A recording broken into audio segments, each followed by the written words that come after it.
साहेब काल निकाल जाहीर झाले, अपेक्षित भोकरदन होतं काँग्रेसला, हो. मात्र ते मिळू शकलं नाही.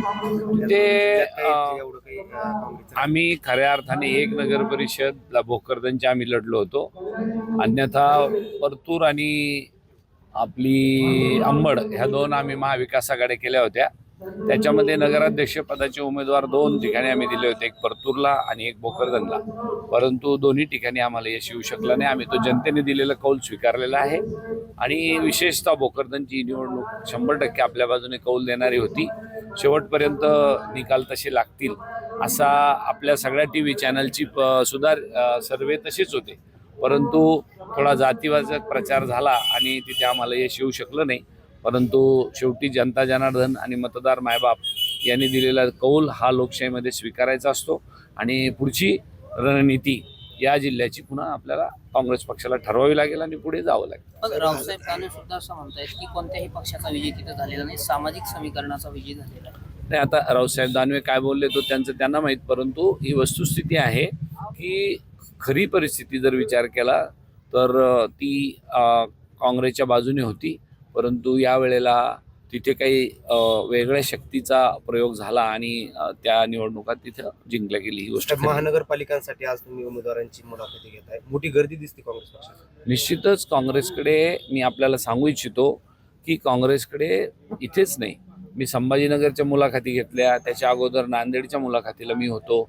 सगळ्या ठिकाणी प्रचंड प्रतिसाद आहे. आज जालन्यामध्ये आमची परिस्थिती कालच्या नगर परिषदेच्या निवडणुकीमध्ये नाही चांगली राहिली, गोष्ट खरी आहे. परंतु आजही संभाजीनगर सारख्या ठिकाणी, संभाजीनगरमध्ये 7 नगर परिषदेच्या निवडणुका लागल्या होत्या, त्याच्यामध्ये 3 ह्या आम्ही जिंकलेल्या आहे आणि 1 भाजपला मिळाली, 1 अजित पवारांना मिळाली आणि 2 शिंदे गटाला मिळाल्या. म्हणजे तिथं जर आम्ही आमचा रेट काढला तर संभाजीनगरमध्ये आजही आम्ही नंबर 1 वर आहोत. साहेब, कैलास गोरंट्याल यांनी जेव्हा पक्ष सोडला तेव्हा काँग्रेसची ताकद कमी होईल असं बोललं जात होतं. काय वाटतं तुम्हाला आज एवढी गर्दी? नाही. एक सांगतो परत एकदा आपल्याला, काँग्रेसमधून कोणी बाहेर गेलं म्हणजे काँग्रेस कमकुवत झाली असा कोणाचा गैरसमज असेल तर तो त्यांनी काढून टाकावा. गैरसमज आहे हा. कारण काँग्रेस, मला सांगा, आज 140 वर्षापासून काँग्रेस उभी आहे. काँग्रेस संपली का? कधीच नाही संपत. एखादा नेता, एखादा कार्यकर्ता काँग्रेस पक्षातून जातो म्हणजे काँग्रेस संपते असं कधीच होत नाही. त्या दिवशी पुरतं आपल्याला वातावरण असं वाटत असतं की आता काय होईल उद्या काँग्रेसचं. बघा, पंडित जवाहरलाल नेहरू गेले, पुन्हा इंदिराजी गेले, राजीव गांधी आले, ते गेले, आता राहुल गांधी आले. राहुल गांधी मल्लिकार्जुन खरगे साहेबांच्या नेतृत्वाखाली काम करताय.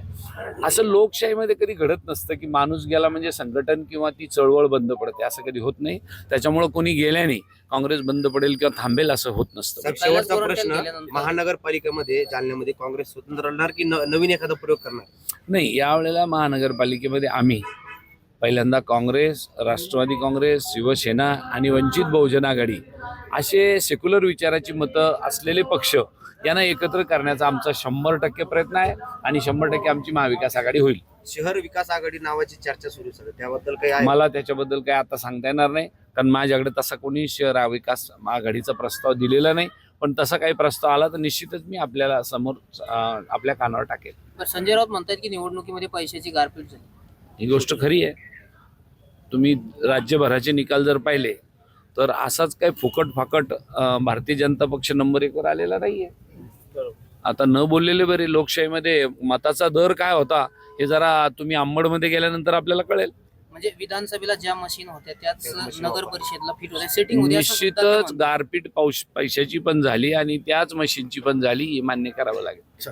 धन्यवाद. कैलास गोरंट्याल गेल्यानंतर अशी कामगिरी काँग्रेसला जालन्यात करता येईल का? कारण गेल्या 10 वर्षापासून नगरपालिका कामगिरी ही जनता जनार्दन निवडून देण्यासाठी करत असते आणि काँग्रेस पक्ष हा एका विचाराला जोडलेला पक्ष, एका आयडिओलॉजीला जोडलेला पक्ष आहे. आम्हाला कोणत्याही जातीवादी पक्षाकडे जायचं नाही आहे किंवा धर्माचं आणि जातीचं राजकारण करून आम्ही निवडणूक लढत नाही. आम्ही या जालना शहराला पाणी प्यायचं कसं मिळू शकेल, जालना शहराची स्वच्छता कशी राहील, जालन्यामध्ये विकासाचं काम कसं होईल याच्यावर राजकारण आणि समाजकारण करणारा हा काँग्रेस पक्ष आहे. त्याच्यामुळे आम्ही आमची रणनीती ही विकासाच्या मुद्द्यावर लढवणार आहोत. त्याच्यामुळे काळजी करायची शहरातल्या समस्याला कोण जबाबदार आहे? ज्या काही आरोग्य कैलास गोरंट्यालच जबाबदार आहे. कैलास गोरंट्यालच नगर परिषद ताब्यात होती, दुसरं कोण जबाबदार आहे त्याला? या नगर परिषदेमध्ये पाणी मिळत नाही त्याला कैलास गोरंट्याल जबाबदार, अस्वच्छता आहे त्याला कैलास गोरंट्याल जबाबदार, विकास झाला नाही त्याला कैलास गोरंट्याल जबाबदार, दुसरा कोण जबाबदार आहे? नगर परिषद ताब्यात कोणाची होती? पाणी मिळालं नाही कोणामुळं? याचा विचार यांनी केला पाहिजे. म्हणून त्याचा विचार आपण हा कैलास गोरंट्याल हा मुद्दा असा आहे की त्यांनी या नगर परिषदेमध्ये नेतृत्व केलं आणि त्यांच्या चुकीचे ध्येय धोरणं राबवल्यामुळे या शहराला पाणी नाही मिळालं. बरं, तुमचं एक वैयक्तिक मत काय आहे की भाजपला त्यांचा फायदा होईल? भाजपला त्यांचा फायदा होईल का असा तुमचा प्रश्न आहे. भाजपला त्यांचा फायदा होईल का तोटा होईल हे काळ ठरवेल.